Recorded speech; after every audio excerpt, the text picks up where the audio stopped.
تو ناظرین یہ جو صورتحال تھی، جوش و جذبہ میں نے آپ کو بتایا وہ دیدنی تھا.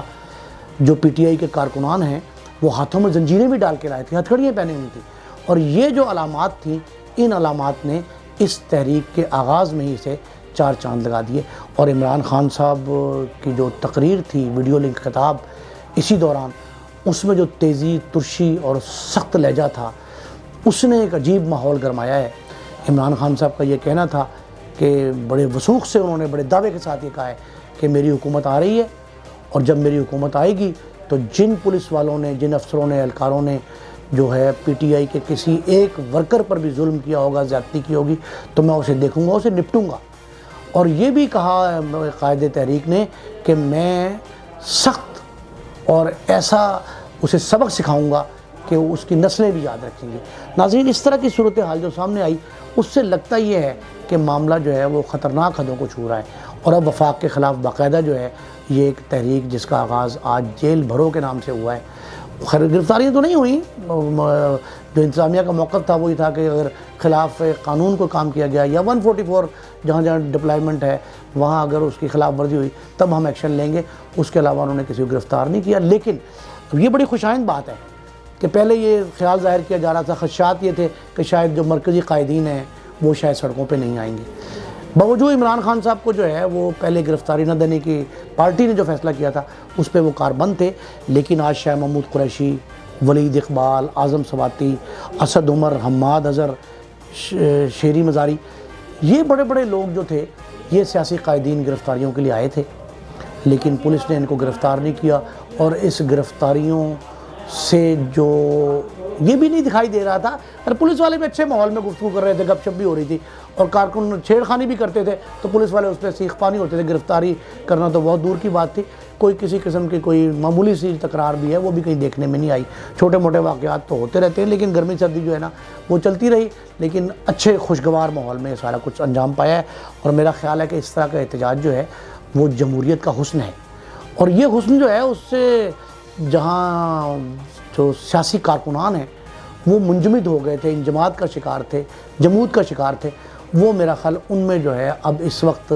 خاصی سرگرمی اور جوش و خروش جو ہے وہ دکھائی دے رہا ہے. اور یہ جوش و جذبہ جو ہے یہ میرا خیال ہے کہ الیکشن تک چلے گا. جو آج یہ ٹھیک ہے، یہ کہا جا رہا ہے کہ تعداد میں زیادہ نہیں تھے کارکنان، تعداد کم بھی تھی، لیکن ان کا جذبہ اور جوش جو تھا وہ دیدنی تھا. اس سے اس تحریک کو تقویت ملی ہے، اور عمران خان صاحب کی جو آج کی کال تھی اسے کامیاب کال قرار دیا جا سکتا ہے. اور یہ کامیاب کال جو ہے، اس کال پر لوگوں نے جو لبیک کہا ہے، جو پذیرائی بخشی ہے، اس کو عمران خان صاحب نے اپنی تقریر میں بھی لیا ہے. اور انہوں نے ایک بڑی اہم بات ہے تقریر کے حوالے سے کہ چیف الیکشن کمشنر کو عمران خان صاحب نے بڑے آڑے ہاتھوں لیا ہے، اور ان سے کہا ہے کہ وہ جانبدار بھی ہیں اور آئین شکن بھی ہیں. انہوں نے کہا ان کے خلاف سبورشن آف کانسٹیٹیوشن یعنی آئین شکنی کی دفعہ 6 جو ہے، جس پہ آرٹیکل 6 جسے کہتے ہیں، وہ آرٹیکل 6 کا اطلاق ہوتا ہے، ان کے خلاف آرٹیکل 6 کے تحت کارروائی کی جانی چاہیے. اور ناظرین آپ کو علم ہوگا کہ یہ اس کی سزائے موت ہے، جو آئین شکنی کا مرتکب ہوتا ہے اس کی سزائے موت ہے. آج عمران خان صاحب نے اپنے ویڈیو لنک خطاب میں ان کو آئین شکن کہا ہے. انہوں نے کہا چیف الیکشن کمشنر جو ہیں وہ آئین شکن ہے. اور بات تو گفتگو انہوں نے اس پہ بھی کی ہے جو استعفیٰ آیا نیب کے چیئرمین کا، لیکن یہ جو معاملہ ہے جس سے ان کے آج گفتگو میں جو امید کی کرن اور جتنے وہ پر امید دکھائی دے رہے تھے، جو جس جذبے کا اظہار وہ کر رہے تھے، اور جذبات پہ بعض اوقات قابو بھی نہیں رکھ سکے، وہ جس تیزی اور ترشی کے ساتھ انہوں نے جو ہے تقریر کی ہے، اس سے لگتا ہے کہ انہوں نے اب کشتیاں جلا دی ہیں، اور کشتیاں جلا کے وہ میدان سیاست میں آئے ہیں. اپنی حکومت کے گرنے کے بعد، ختم ہونے کے بعد، اقتدار سے علیحدگی کے بعد انہوں نے جو رویہ اپنایا ہے، جو تیزی دکھائی ہے، اور جس طرح کارکنوں نے ان کے اس تیزی کے اور اس خطاب کے جواب میں لبیک کہا ہے، اس سے ناظرین یہ لگتا ہے کہ معاملہ جو ہے وہ اب الجھنے کی بجائے سلجھنے کی بجائے الجھنے کی طرف جا رہا ہے. نگران حکومت کو بڑے آڑا ہاتھوں لیا ہے، نگران حکومت پہ بڑی تنقید کی ہے انہوں نے، اور یہ کہا ہے کہ بڑا جملہ اچھا تھا ان کا کہ 90 روز کے بعد جو ہے نگران حکومت جو ہے اس کی آئینی مدت ختم ہو جائے گی، تو they are no more in Khyber as well as in Punjab. تو ناظرین یہ جو صورتحال ہے اس پہ معاملات جو ہے وہ بگڑتے دکھائی دے رہے ہیں. اور عمران خان صاحب کا آج جو لہجہ اور رویہ تھا اس سے یہ میں کہنے پہ مجبور ہوں کہ یہ معاملہ کچھ زیادہ دیر چلتا دکھائی نہیں دے رہا، اور نتیجہ خیز ہونے کی امید جو ہے وہ قوی ہوتی جا رہی ہے، اور اس امر کا غالب امکان ہے کہ پاکستان تحریک انصاف جو ہے وہ وفاقی حکومت کو اگر 90 روز میں یہ پنجاب اور خیبر کی جو تحلیل شدہ اسمبلی ہیں ان کے الیکشن ہوں یا نہ ہوں، ان میں تاخیر ہو، لیکن جنرل الیکشن پہ مجبور کر سکتی ہے۔ اور اس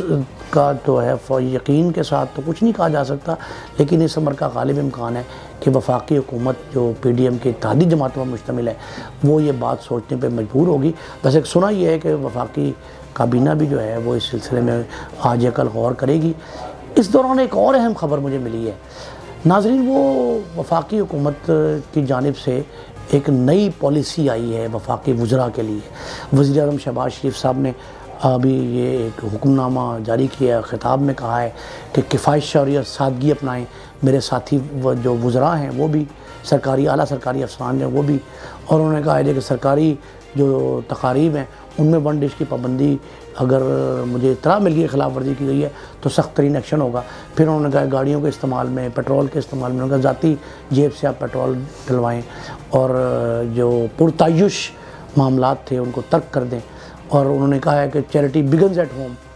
کہ اس قسم کا معاملہ جو ہے مہنگائی کا جو عالم ہے اس میں شاید ان کو میرا خیال احساس ہو گیا ہے پرائم منسٹر صاحب کو۔ انہوں نے کہا کہ عوام مہنگائی میں پس رہے ہیں، پیٹرولیم کی قیمتیں، IMF کی شرائط، جو کچھ معاملات بھی ہیں ان کے حوالے سے وہ کہتے ہیں کہ سادگی اور کفایت شعوری جو ہے اس کا آغاز کابینہ کی طرف سے ہونا چاہیے، اعلیٰ سرکاری افسران کی طرف سے ہونا چاہیے، اعلیٰ مناصب پر فائز جو عہدیداران ہیں ان کی طرف سے ہونا چاہیے۔ تو وہ پرائم منسٹر صاحب نے جو اعلان کیا ہے بڑا خوش آئند ہے، اور میرا خیال ہے کہ اس کے اثرات بھی جو ہیں وہ پبلک کو بڑے پازیٹیو یعنی مثبت پڑیں گے، اس لیے کہ لوگ تو تنگ ہیں، وہ دیکھتے تھے کہ جناب ہمارے حکمران جو ہیں وہ تو بڑی سادہ زندگی کے بجائے پرتعیش زندگی گزارتے ہیں، اور ہمیں کثر نفسی پہ کہا جا رہا ہے، ہمیں یہ کہا جا رہا ہے کہ کفایت شعوری کریں، لیکن وہ حکمران خود کیا کر رہے تھے۔